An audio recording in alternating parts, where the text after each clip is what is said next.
Sid. Your new companion appears much more formidable than your uncle. Should I be worried?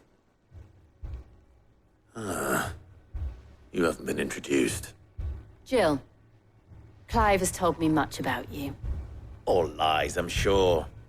Your Stolas said that Dalimil has a bandit problem. Indeed. Although, you're a little late. They left with our food and guild days ago. Any idea where they went? The desert's a big place. Your guess is as good as mine. But the fact is, I have more immediate concerns. What did you say to me? What did you say? Ah, as if by magic. Let's just say we've yet to reach a consensus about how to solve Dalimil's little problem. And at this rate, it won't be the actions of the bandits which prove to be our undoing. It will be our own. I've tried reasoning with the dissenting parties, but even the Desert Hare has limits. Perhaps we could talk to them. What makes you think they'll listen to us? What makes you think they won't? She makes a fair point, Sid. And you won't have wasted much of your precious time if you fail. They're just across the courtyard.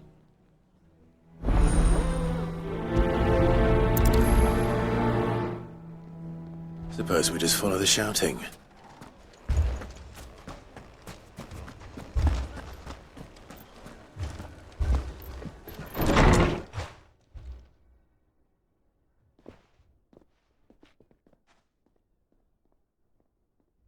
You wouldn't talk like that if it had been your men whose throats were slit. Blood for blood, it's the only way. We hire mercenaries and have them mount the bandits' heads on our walls as a lesson to the rest. And what happens when those mercenaries are slaughtered like your men? Are you going to hire more?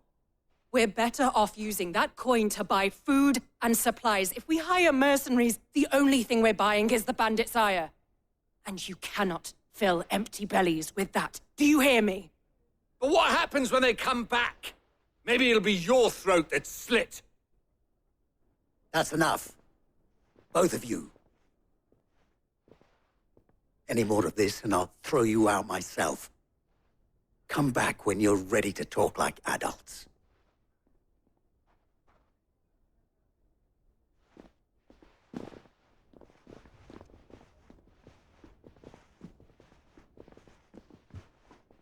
Victor. What's he doing here? Sid. And Lady Jill. What brings you here? I was about to ask you the same thing. Costness is in chaos, and the markets have all but ceased to operate.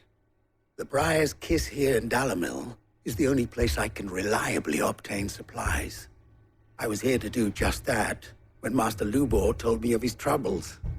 He thought I might be able to talk some sense into these fools. But if you're here, I suppose his patience must be waning. Who are those people? Those were the thorns in Lubor's side. And the reason this place might be headed the same way as Costness. It's these accursed skies. The darkness is enough to drive a man to madness. Or an entire city, for that matter. We're still working on the skies. But in the meantime, perhaps we can find a solution to Dalimil's problems. I hope so. For all our sakes.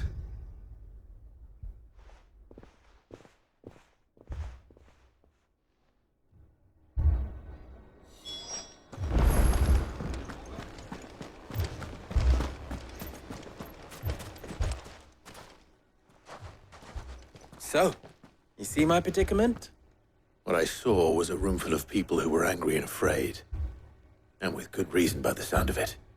But if left to smolder, that anger and fear could set the entire town alight.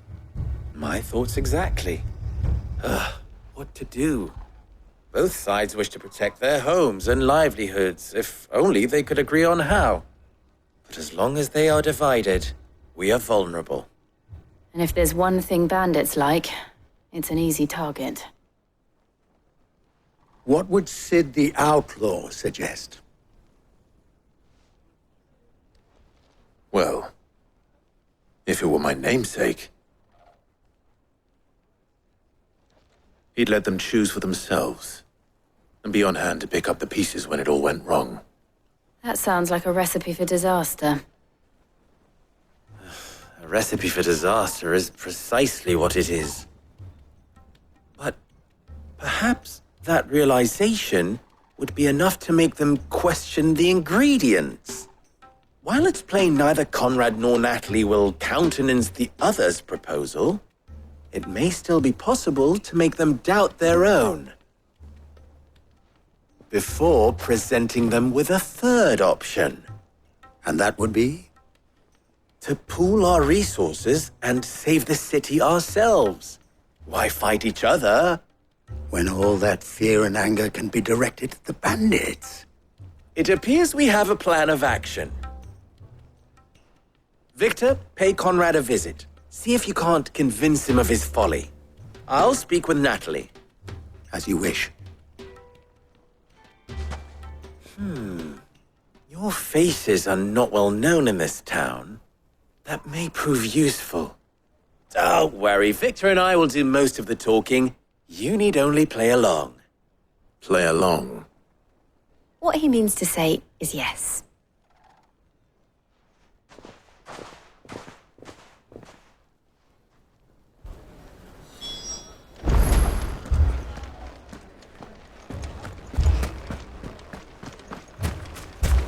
Picture it, Conrad. Your own...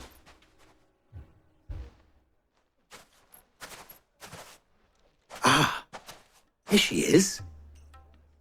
The Lady of the Spear herself.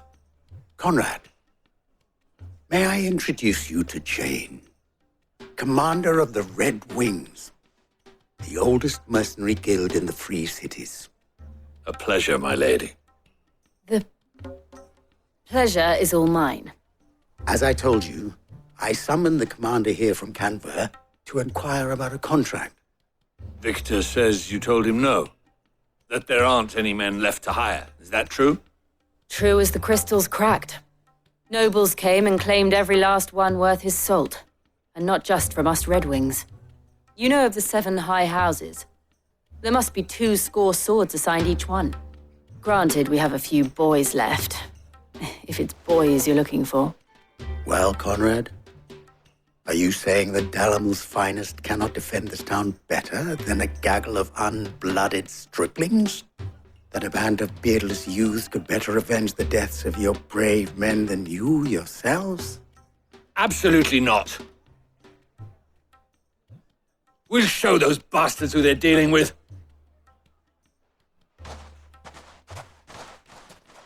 I can't believe that actually worked. Conrad's not what you call the brightest candle in the crypt. And there's a reason why I had you do the talking and not Sid. Well played, my lady.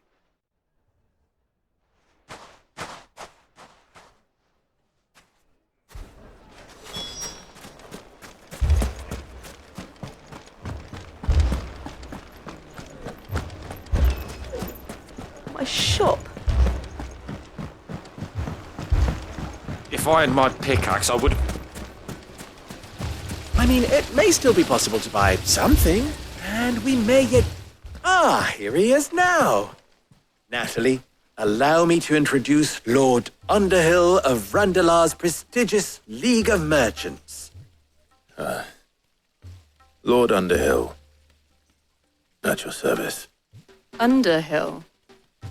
I was just telling the good lady of our conversation, my lord, and how you were lamenting the state of the capital's stores. Lubor says that not only are the granaries almost empty, but that war and the Blight mean this season's harvest won't be enough to fill them for winter. Indeed, certainly that is the case. The nobles in the capital are buying up the city's stocks of barley and wine, driving the prices higher than most commoners can afford. It is only a matter of time before the peasants revolt. It is worse than I thought. If what Lord Underhill says is true, I fear we have little hope of supplementing our stores, meager though they regrettably are.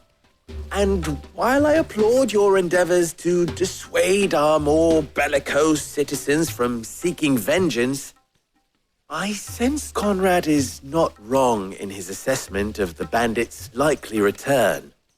Which means that now, more than ever, we will need to secure what little we still have. Food, weapons, herbs, everything. If our humble town is to endure not only this hardship, but those that are certain to follow, we must stand united. All right. If it will help to protect my home, I'll do it. But you needn't have gone through this charade.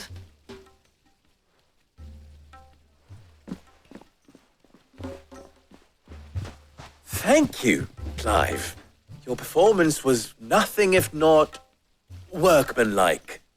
She saw right through it. I didn't say it was good, merely that it produced the desired effect. Now, my scouts should be returning shortly. Meet me back at the Briar's Kiss, and we shall see what we face.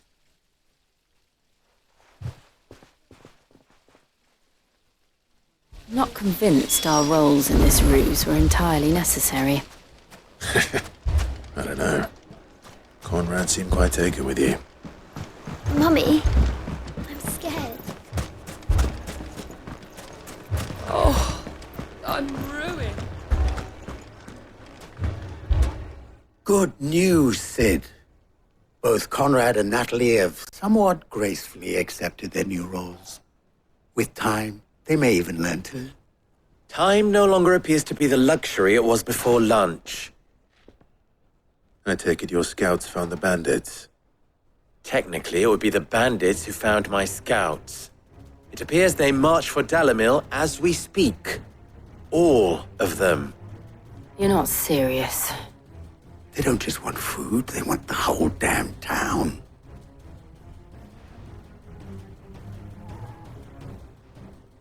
I have a favor to ask. I'm told the bandits march in two groups, one from the south and one from the desert, in a move doubtless intended to stretch our already gossamer-thin defenses. Very well. Jill and I will meet those from the desert. But what of the rest? The rest, my friend, the city shall fight. Together. The stakes, I concede, are high. But if this does not unite Dalimil, nothing will. That is a lot of faith to put into those who had their hands around each other's throats but a moment ago. Then it will be for us to see that their hands are kept occupied. And I do mean us. I thought you might say that. We'll hold them off for as long as we can. And we will do the same.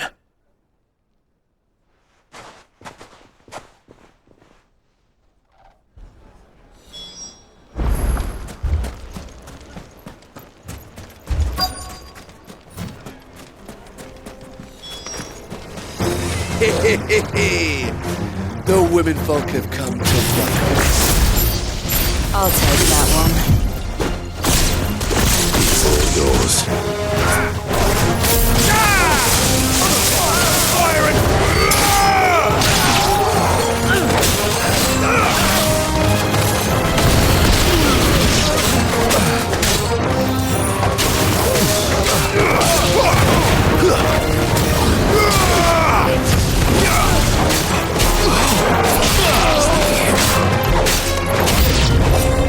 They mean to overwhelm us.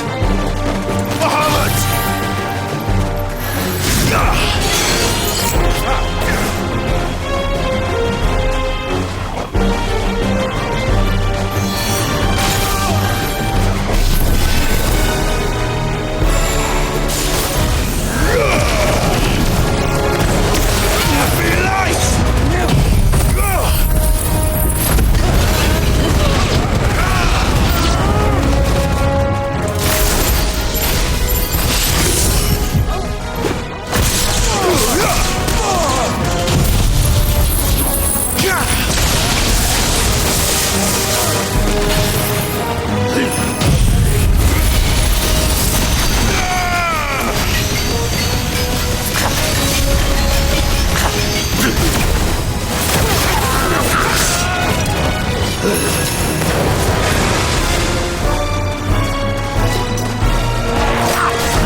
The townspeople.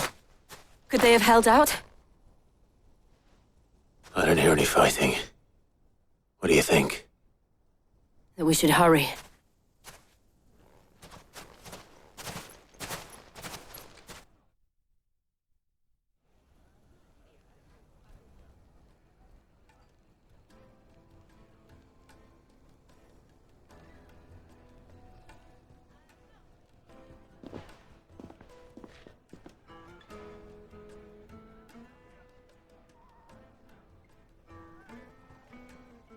Natalie, I owe you an apology.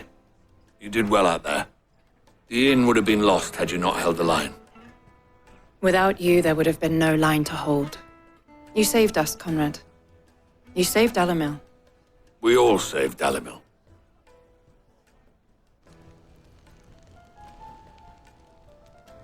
Conrad seems to have had a change of heart.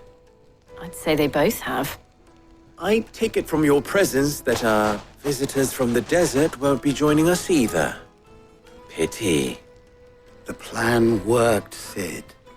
Granted, it only took an army of bloodthirsty bandits at our gate.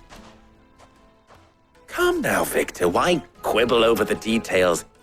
We are united, and that is all that matters. As for you, Sid, you fight considerably better than you act. I'll take that as a compliment.